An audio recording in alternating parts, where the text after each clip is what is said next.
Riley's 10 rules of closing. And you see, guys, I crossed out the word closing and I put conversation because we're talking about the same shit here. All right. Rule number one, just ask questions, bro. It's all about asking questions. The key to a good conversation is just about asking good questions. The one who asks the questions is in control. The great thing about questions is A, it's more conversational, and B, it helps them come to their own decision. When you get good at asking the right question, they sell themselves, aka they realize that they do want to sign up now. Remember, they're already interested. Your job is just to get them over the hump. So you just have to ask the right questions to get them to remember or realize why they want to sign up now and not later. Remember, almost always you should be asking open-ended questions that not sure what to open-ended questions. Not sure what to say, ask a question. Not sure how to reply to their question? What do they do, Jay? Ask a question. The best reply to a question is a question. The best thing to say at any point is a question. That's why I call my framework the question-based framework. And you should be asking open-ended questions. Try to avoid yes or no questions. Avoid yes or no questions, and you'll realize that as you go, bros. Rule number 2, curious mindset. The key to a great conversation is being actually genuinely curious about the other person. When you are, guess what? Then you don't even have to think about what questions to ask. It just naturally comes. When you're talking to a friend or a relative that you are having a catch up conversation with, are you thinking about what question to ask them next? No, it just comes out naturally based on what you're talking about. Yeah, So and that becomes people can sense that too. You know, if you're being genuine, people can sense, you know, that you're sincere and that you actually care about them as a person and what they're doing, and that builds trust immediately. And then once you get down to business down the road in the conversation, then they're much more willing to listen to you than rather just one ear out the other. Yep. So it's just the art of the conversation. Rule number 3 goes in hand with number 2. Talk like you're talking to a friend. Would you say that to a friend? If not, then don't say it. Think conversation, bros, not sales call. You are a conversationalist, not a sales dude. You get paid to have conversations with potential customers and help them make their buying decision by having a genuine conversation, listening to their situation, their questions, their concerns, and asking them some questions back to help them come to their own conclusion. Can you Yeah. clarify what you mean by that? Wait, what do you mean? Do you have any questions or concerns? So at this point, what would you say is your main concern? This is an example of like speak in normal language. Don't speak in like salesperson talk. Yeah, the best salespeople that I know are don't you would never know they're a salesperson if you ask what they did, you know, like if you come off salesy, it's not gonna work. You're not oh, it might work, but it's you're not gonna have great, you know, success in it. Yeah. Have you tried ayahuasca? We got a comment coming in from True Visions. Oh, That's nice. No, but I bet you have, and I bet you've had some true visions. Maybe someday for sure. Definitely will someday. Don't sound like a sales rep. Goes hand in hand. All right. You guys I get just what said we're that. putting down? Right? Avoid saying things that a sales rep would say. Would a salesperson say that? Then don't say it. This includes corny ass, old ass sales rep lines and techniques that they teach in corporate sales. Stuff like, I understand your concern. Can you tell me a little bit more about that? Would you say that to a friend? Would you say that in a natural conversation on the street with someone? Then don't fucking say it. Number 5, open with chit chat. So this one is conversational, and it depends what type of offer you're on and the type of closing call you're on. Like if it's a 15-minute triage qualification call, maybe you don't have time for this. Some people like to just not be the friend at all and just like jump in and be like way more serious with it. So it depends on your style. Obviously, all of this. Me, I'm telling you how I do it. Normally, I open up with chit chat. People in sales call this rapport, but I hate that word because it's a corny ass sales word that has a sales connotation to it. Rapport? The fuck is that? Do you try to build rapport with girls at a party? No, it's called chit chat. It's called being yourself. I typically open the call like this. Hello, hello. Hello, can you see me and hear me, Jay? Can you see me and hear me? Yeah. All right, Yo, cool. Yeah, yo. nice. What's up, Jay? Nice to meet you. Where are you located currently? Chiang Mai, Thailand. Oh, nice. Fuck yeah. I live in Bangkok. That's fucking crazy. Holy shit. What the fuck? You live in Chiang Mai? How long have you been there? 8 years. What about you? Holy shit. 10 years. I beat you. And so that's literally how I would open a call, you know? And so it's just, oh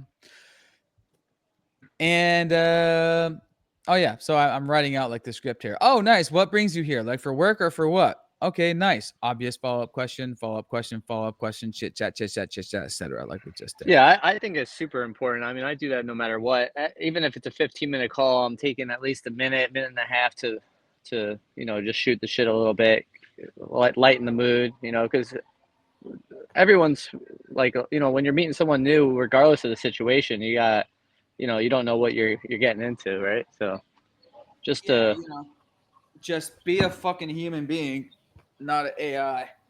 yeah. So I do that no matter what time For frame sure. the call is. For sure. Yeah. Be a human. Rule number 6, take a chill pill and be yourself, bro. If you think you need to talk in a certain way or act a certain way, you're wrong. Sit back, be casual, never try to be someone else. Speak a certain way or put on some sort of facade because it's a sales call. The great thing is, not only does this make work more enjoyable, but it actually gets more sales because people can sniff out when people are trying to sell them and it's a turnoff. Yeah. Yep. You come off disingenuous and that you just want to get the sale, then people can read that all day long. It's called sales breath. Ooh, sales breath. Never heard that one. Yeah. Nice. Yeah. Gotta wash that shit out. Rule number 7, your mindset is you are qualifying them. Once this mindset sinks in, bros, you'll be unleashed. Once you truly sit back, have a conversation with anyone, once you can truly sit back and have a conversation with anyone and just listen to what people have to say and just ask some questions in order to see if they might be a good fit and not care or not, you'll truly unlock the next level of making money. And the cool part is this people can smell when you don't care, and it's a turn on for them. It makes them want to buy more. Does that sound familiar, bros? Yep, it's the same in dating. Chicks can sense when you're desperate equals turn off, but when they sense that you really don't care and you're good either way, turn on. So never sound needy. Act like you're good either way if they sign up or not, because number one, it's true. You're going to make your money regardless.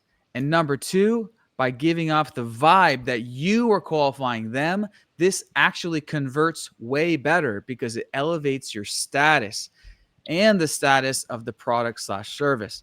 And number 3, it is your job to qualify them anyway. So you're only going to sign up qualified people anyway who actually want to sign up, as you should. So this mindset is a triple whammy.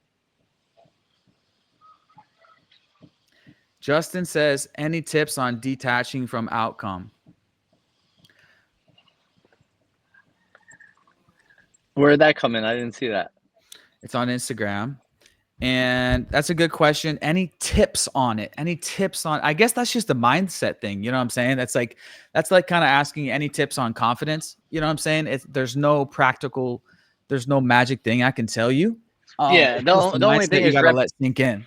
yeah, it's only repetition. So it's different, right? If you're just starting out in sales, then obviously, you're going to be very focused on the outcome. But once you have a little bit of money in the bank and you're not relying on it to survive, you're not relying on the sale to survive, then you can really take the pressure off you and not care if you get the sale. Because if you're in sales for 6 months, then you know that regardless if you don't get that sale or not, there's going to be 10 more leads the next day, right? So it's an abundant mindset, and you only get that by repetition and getting in the calls and knowing that you have 10 leads, 20 leads, 30 leads the next day. So it's really a numbers game.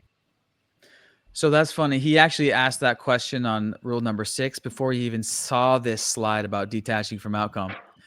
But that being said, it's still a good question. Tips how to detach. And obviously, if you have a cushion and you don't need money this week to pay the rent this week, that helps. But when you're young 20s, where most of us are broke. And so I have this idea as a practical tip, Justin. Ask ChatGPT, ask YouTube, and I bet there are some manifestation type videos where you just need to brainwash yourself into that mindset of detaching from like the desperate neediness of closing the sale or getting the girl. There's tons of stuff about this. Like Tony Robbins is like all about this. Like some of the all the big motivational whatever guys, they're all about this, like detaching from I The result. need, Yeah. detaching from the result, like your dream. Just like be here in the now, be appreciative. Yeah, this is like what Eckhart Tolle stuff. This is what they teach in Buddhism. It's just like be grateful for today that you have a job and that you are healthy and then you have fresh air, you have running water, you have shelter over your head. And so it's that mindset of gratitude. And so that's kind of what I was thinking. Go listen to some of those gratitude meditations. If you want a specific video by Eckhart Tolle, was on some podcast the other day. Ask me on Instagram and I'll send you the link. It's actually incredibly good. I was actually going to share it. Yeah, Moving on. when I first No, got go into ahead, Jay. sales, I had about 5,000 in the bank. And what my trainers told me was just go out and make a friend, right? Don't care, don't even think about making the sale, just go out and make a friend. And so if you can go and have a genuine conversation with someone, and build a quote unquote friendship, then that's ultimately going to spin on off into a sale, right? So that's what they always said. Mm, When you first get into sales, just go out and make a friend. Your job today is not to make a sale, it's just to make a friend. good point. On that note, I forgot at the beginning, for those who don't know Jay, Jay, give your brief background. So Jay, guys, Jay is a seasoned sales pro. So yeah, give your brief background introduction. Yeah, so I started in sales about 10 years ago. I got into door to door selling smart home security systems in America. And then I was a sales rep for about 3 years doing that. And then my brother and I broke off and started our own door to door teams in alarms, um, all across the US. And then we broke off into solar later on after that, still door to door. All my sales um, experience has been in the door to door space and building leaders, building teams. And then about 5 years ago, 6 years ago, I washed my hands of it, moved to Thailand, and now I do remote sales. I'm a big into US equity markets. And yeah, now I'm just living in Chiang Mai, living like a local over here. Living that life, bro. Living that life. There you go. You're basically kung kung half Thai by now. Yeah, but Um, I did it. I did, some say some of the hardest sales you can do door to door. Just right in. I just threw myself into the wolves, and yeah, just by getting my teeth knocked in, I learned sales. yep. And I still recommend door to door if anyone has the opportunity to get out there for a summer or two. I did door to door for 5 summers as well. So, like, It's just the equivalent of cold calling, right? So it's just pick your poison. Do you want to be on the phone? Do you want to be in person? I had an inviting face, so I chose the doors. yeah, if you're white and you have a yeah, then you definitely have an advantage of if you're, I don't know. But that's I've never heard anyone say inviting face before, but there's No, definitely something to it. you No, need but it for sure. no, but do you know Or what not need it, but it's definitely a but do you know perk. why remote sales is I mean, do you know why door-to-door sales is twice as good as is at training you at communication skills? Because half of communication is nonverbal. Body language, yeah. And I say so in more your than half. facial expression. But that being said, remote sales still applies because we're on Zoom calls with Yeah. the facial expression and stuff. And so I noticed this, tell you a story. I noticed like a year into doing door to door, like I was doing pretty good. Never sold anything before. I was typically shy, but I noticed, or someone told me, and I did this naturally. So when you knock the door and that right when they open the door, the first thing that they see is your face should be like this, smiling. Exactly. Oh, hey, Miss Johnson. Yeah, I exactly. eyebrows raised, and like you need That's to what be I kind of would like do, this. dude. You need to be like kind of like leaning on the porch, like looking around, and then you're like, "Oh, hi, Miss Johnson. Oh, this is the Johnson. Oh, so you must be Mary Johnson because you don't normally have a list of their names Yeah. because you have that. Is it Miss Johnson? And then this is body language 101. If you smile on someone at someone, they'll smile back. Or not even if they don't smile back, they'll alleviate. Their shoulders will come Yeah, down and like they're not threatened, right? yeah, So yeah, yeah, I would always my thing would be like I always have my iPad, so I would always pretend like I'm doing something on my iPad, and then once they open the door, I would make it like they disturbs me, and I'd be like, hey, how's it going? Well, and yeah. then A just little go. pattern interrupt, like, oh shit, oh hey, uh, Jim. Yeah. It's like, yeah, for sure, for sure. But still, I still do it today. I mean, do it, and we're gonna talk about more about talking to chicks, but like just the eyebrows raised thing. I've told a bunch of guys this. Like, if I'm walking through the club or something, or an event or a pool party, like if you just make eye contact with a girl and you just raise your eyebrows and smile, if they give you like a same little smile back, that's an instant nonverbal communication. Maybe she's interested in chatting. If not, then it's just like, all right, then they're not interested in you. It's just like just the eyebrows No, raised. if she smiles back, that's like 98%. She'll have a conversation with you. Yeah. And it's just the eyebrows raised. And like when I'm walking around a social event, like some people, it's bad. Like I walk around with a slight smile on my face, just like, Yeah. and then you're ready to smile if you make eye contact. But if you walk around like, Yeah, like you're the it's a shit. total it's a total turn off. You're not inviting. But if you walk around with a slight smile, like you're inviting. And anyways, that's body language. And when I start a Zoom call, I'm doing the same thing. I'm leaning back. They'll hop on the Zoom call, and then it's like, oh, hello, you there? Hey Jake, can you Yeah, hear me? and it's body Hello. language. We got body language and tonality, right? Those are you have to disarm. You can disarm people by your tonality and your body language, and then once they feel safe and trust you to, as much as they can in 30 seconds, right? Then you're good to go. Yep. So number 8, don't sound needy. Some of these are repetitive, but some Yeah, of they're these they're all need flowing into each other. they all flow into each other. But don't sound needy. Think talking to chicks. This ties into rule number 7. It's all about the vibe you're giving off. I use the dating analogy all the time because at its core, we are talking about the same things. It's called communication. So whether you're talking to a potential customer or a hot chick at a party, the basic principles of conversation apply. Open with chit chat. Be yourself. Be genuinely curious. Talk like you're talking to a friend. Ask obvious questions. Be funny, aka be yourself.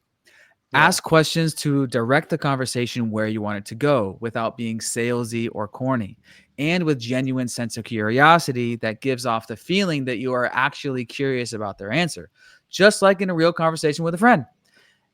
And at the end, pop the question. So if you want a girl, if you're with a girl, ask them, so want to have sex? No, JK, but it's just like JK Law. That was I was cracking up when I wrote that. So because that's honestly, if you dig deep enough, that's what the end goal everyone wants, right? Girls too. So fuck. so Um, but so yeah, just so like if anything else, like what we said about the abundance mindset, right? Like when you're talking to a girl or a sales call, if you can not care about the result, you win. And the way to do that is just know that you have thousands and millions of other opportunities if that doesn't go well, right? So I'm never worried about the result. If it's girls or sales, it's just like I'm always knowing that if it doesn't work, I got the next calls, I got the next girl right at the next seat. So for me, I built up such a rejection kind of like skin that it doesn't yeah, bother me at all. I'm just like I just look for the no's. I know the yes is right down the corner. yeah, you got to build up that rejection skin. It's like any sport. It's like if you're gonna go train BJJ, your first few months you're gonna be sore as fuck. You're gonna get you're gonna get killed. Same with Muay Thai or basketball. Or You're gonna get golf golf, anything. It's or gonna be poker. anything new, frustrating as fuck for the first while, and then you get comfortable. Same shit. Sex is a sport. Sales Yeah, is a sport. First yeah. time fucking is definitely you know, You don't know what you're doing. unless you've all right, let's not go there. Yeah. Um and so for But yeah, I mean, example, I remember when I first got into sales, I mean, those rejections, they stung, right? They hurt. But after, maybe I want to give like an honest answer here. Probably it took me about 2 months to like really not care at all and just let it roll off my back and just go to the next door or go to the next call or it didn't emotionally like upset me whatsoever after 2 or 3 months. And so because I just knew there's just so many leads. There's so many girls, so many leads. I don't care if a girl rejects me at all either. It's exactly the same thing. I can go yeah. through 20 girls and not care, and I know that the 21st will spin it off into something. Yeah. And that's a confidence bone that you build up. And then so just like in a real conversation, in a sales conversation and a girl conversation, you ask questions to direct it. And then if you want to just like fucking skip to the close, skip to the end, you can just ask the girl, hey, would you like to have sex now via PayPal or credit card? No, just kidding. Like, hey, can I give you my IG? Can this whatever you want to do at the closing girl example of closing with the girls, get their number or whatever. And sales. So, at this point, so like how you feeling at this point? Pretty much ready to rock and roll, or any other questions, concerns on your end, or kind of how you feeling? True Vision That's my says, "Where closing do I line. buy?" Where do I buy what? Nikes. What are you looking to buy? We got things to Google sell if you want to buy. storage. You buying, we selling. Yeah. I mean, there is no script. Rule number 9, there is no script. Yeah, we Every don't have a other script right now. offer is different and every position is different. You should definitely not be reading from a script. So use frameworks, not scripts. You can have a list of potential main questions to ask, but when people get a sense that you're reading from a script or being robotic, it's a turnoff. Rule number 10, every offer is different. B2C is different from B2B. This means that you can't use every sales/closing tactic for every offer. It's case by case. So take every sales lesson with a grain of salt. Each offer requires different framework. For example, B2B situation is often a 2-call close, and with B2B, it can be more of a hard sell close and a 1-call close.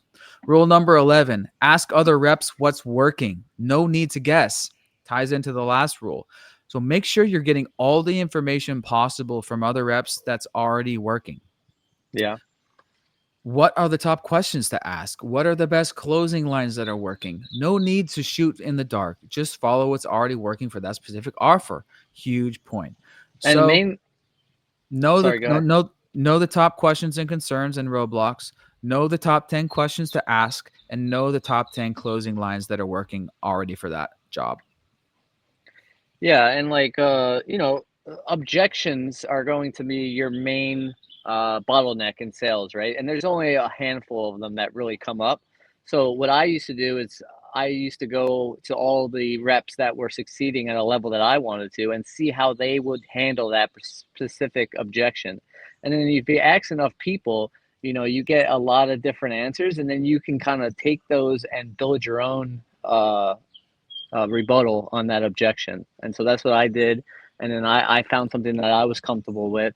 But yeah, it's all objection handling. You know when it's going to come up, and you already have what you're going to say to that objection when it comes up. Like I said, there's only 6 main ones. Yep. And Exactly. that's, Yeah, over yeah. time you'll get to know the most common things. Rule number 12 goes with it. Know the offer. So, but this is a little bit different. You need to know the product slash service. So this goes without saying, but you need to know the offer slash product slash service in and out, including the case studies and all the details of how the program, product, service works. This shouldn't take long though. You should be able to get up to speed in just a few days. If there's no formal product training provided, that's not an excuse. In short, make it happen.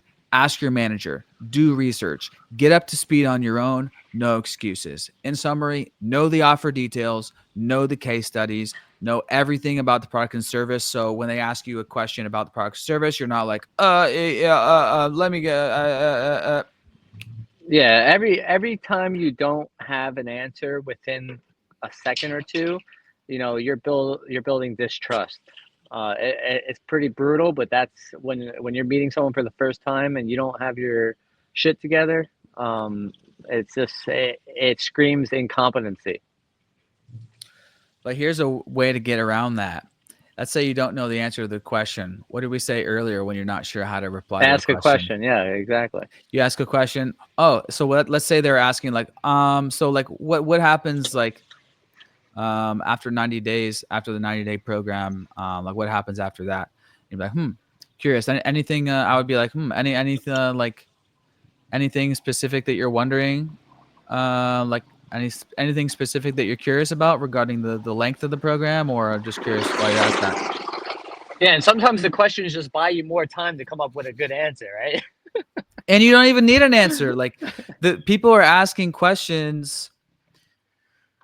I mean, unless it's like a specific fucking thing, like how many calls are there per week in the program, or it depends. Anyways, rule number 13: let them talk and shut the fuck up. People need to dump. Let people talk. If they're dumping, let them keep dumping. Never interrupt. When they're done talking, shut the fuck up. Don't immediately fill the silence. Big conversation mistake. Take a deep breath, process what they said, think, then say something. Probably a question, as always. And also, I like this one. Don't say, okay, gotcha, after every sentence they say. Don't be that guy. Not only is it annoying, but it's just totally unnecessary. Being quiet is better. Sit back, take a sip of your drink, and let them rant. You don't need to continually be saying, like, oh, okay, sure, gotcha. Oh, okay. Mm-hmm. To make them feel like they're being heard. Yeah, 100%.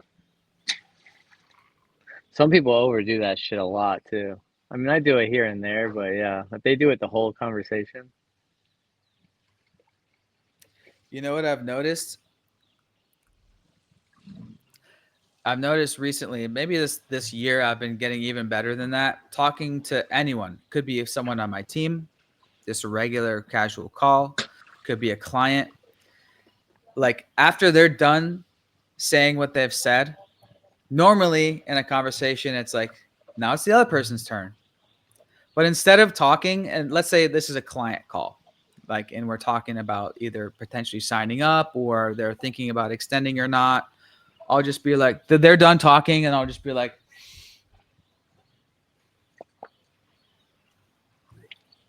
Just take your time.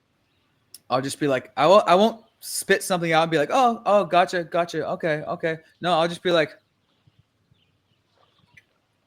casual and kind of take my time and be like, all right.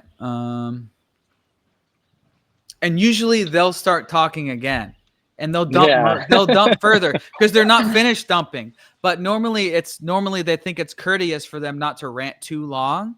But if you just go like, okay, cool, and you act like, yeah, you're just chilling, then they'll say the next thing on their mind. And so you just need to let them get everything on their mind out. Yeah. Because they're going to let all their questions or concerns out, and then once there's a stalemate, then just be like, cool, so like at this point, any other questions or concerns on your end, or kind of where you at? I So is love that that it? line. I know. I like it. Like just shutting up. Like look at Elon Musk. Every time he's asked a question, he does the same thing. He sits there for 5, 10 seconds and thinks about it. People don't like to sit in silence, though. That's the thing, also. Exactly. But the Elon Musk thing is a little bit different. He thinks before he's replies to a question. That's important too, though. I'm talking about when someone is done talking and they're clearly like finished with whatever they're saying, and it's like clearly your turn. Just don't take your turn. Just be like, that's funny. I mean, this is not a rule. This is not a rule, but like, just be like, sometimes I'll just be like, and I take notes in Notion for every call. I have a huge Notion note for every call I take. If you're yeah. And that actually helps me. Some people say handwritten notes. Some sales guys are really big about that. It elevates your status. The thing that Jesse shared the other day, handwritten notes elevates your status. Okay, whatever. How'd you just get confetti all over you?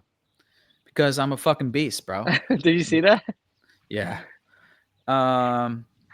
Did we get any? Is that it? Is that 13 rules? Is that?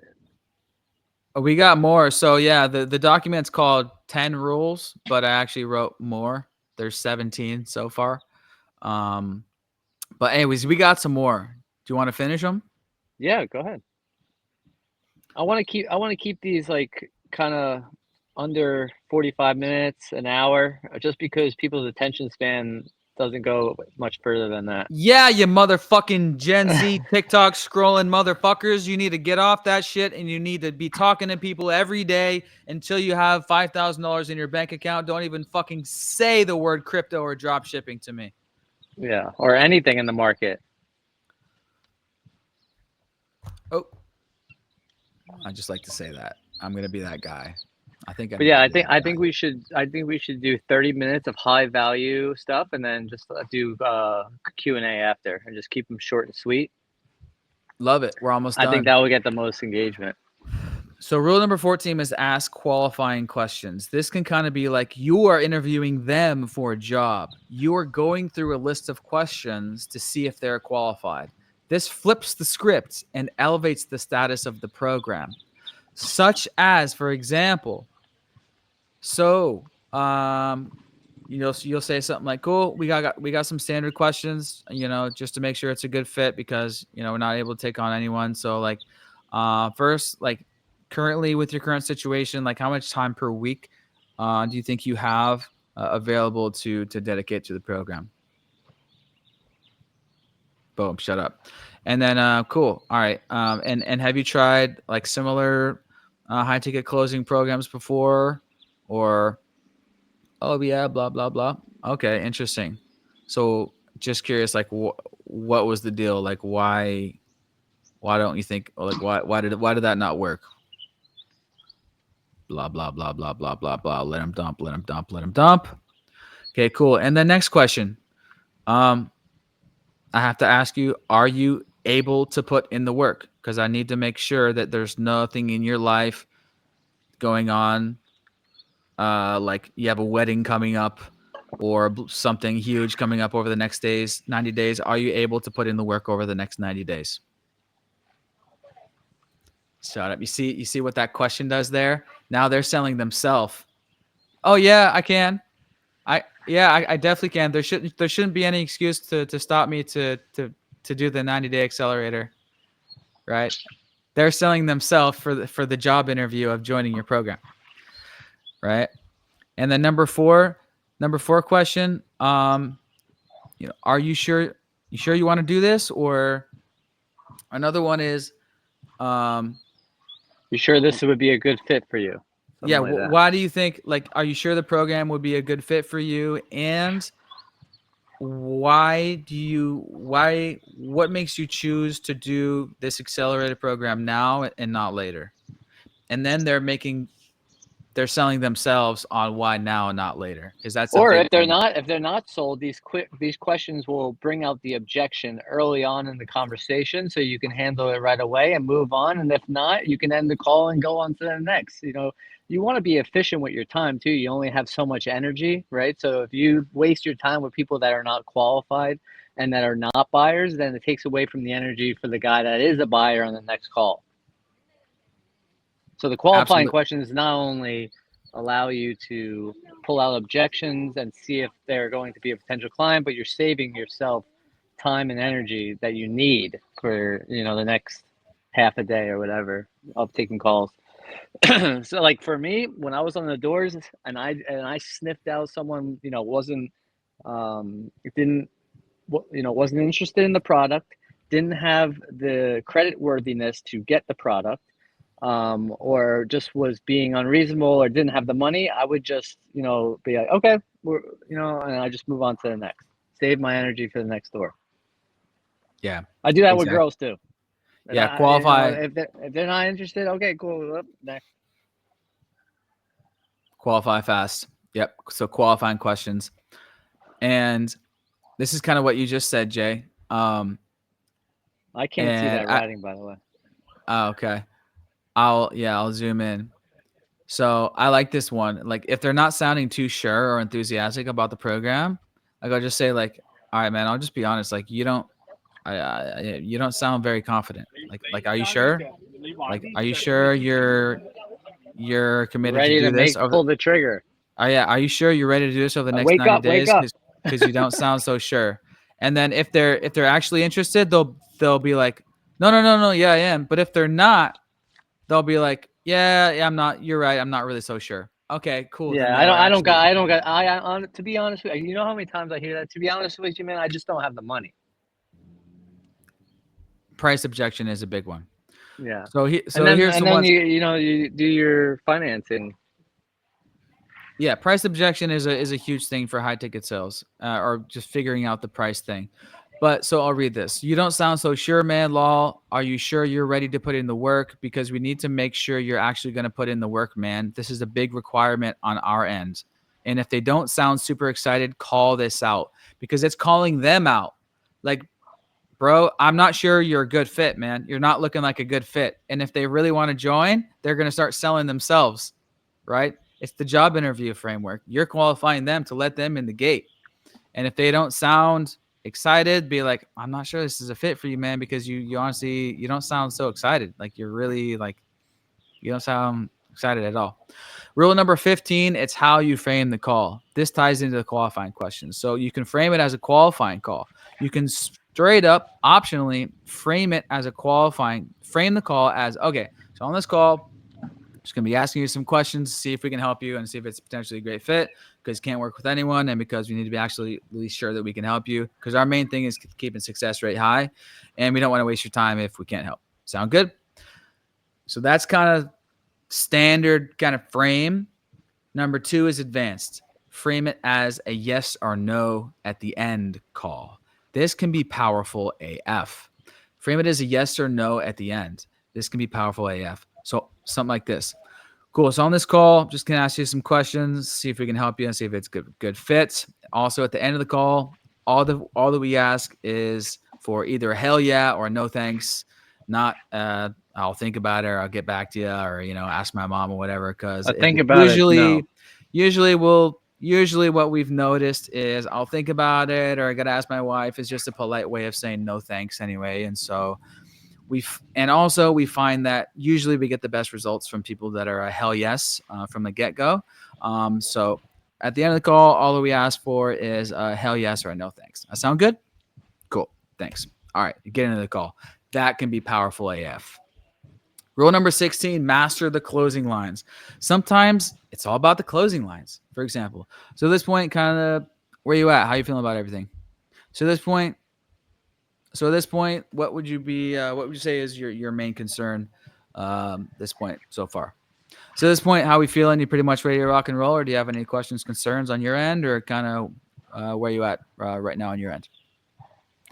Yeah, Cool. the way I would do it all the time, the way I would close, just to give you an exact way, is I would be building value throughout the whole call, or if I was in a sales presentation for an alarm, I would just go over all the points. So if we were able to do this, and like throughout the whole call, I was building value, and I would just go over it again. If we were able to do this, and I would already drop price. Does the 4,000, does that make sense to you?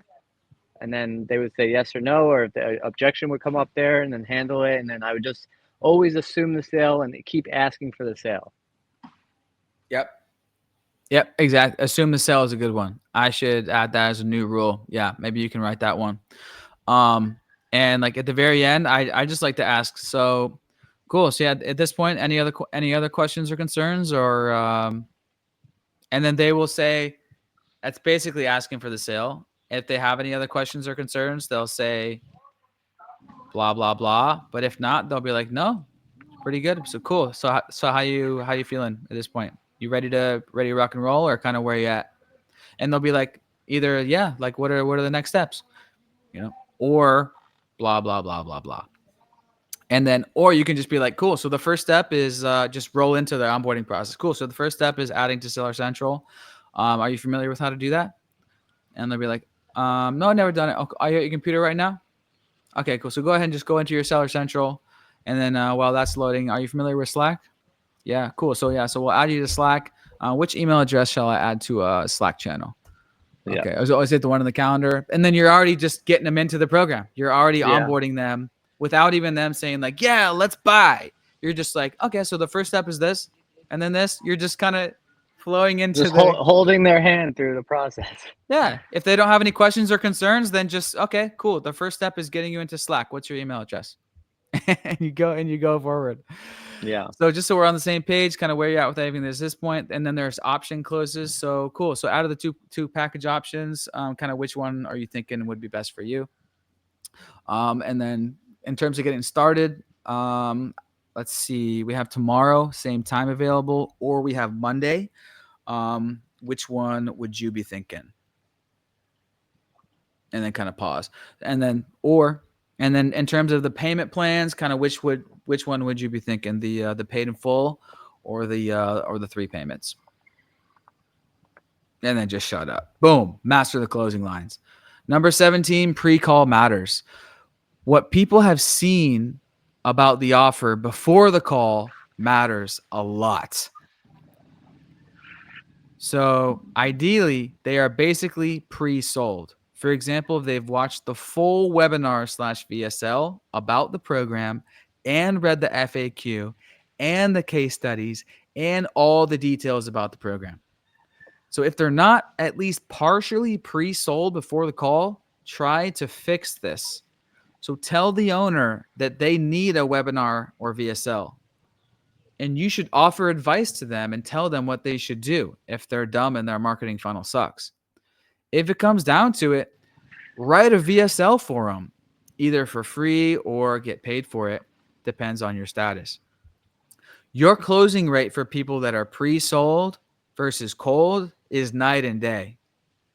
So to this point, it's not only your skill that will make you the most money, it's being on the right offer and how hot those leads that you're talking to are. Yeah. Which goes into the next point, rule number 18, and this is the last one. being on the right offer matters.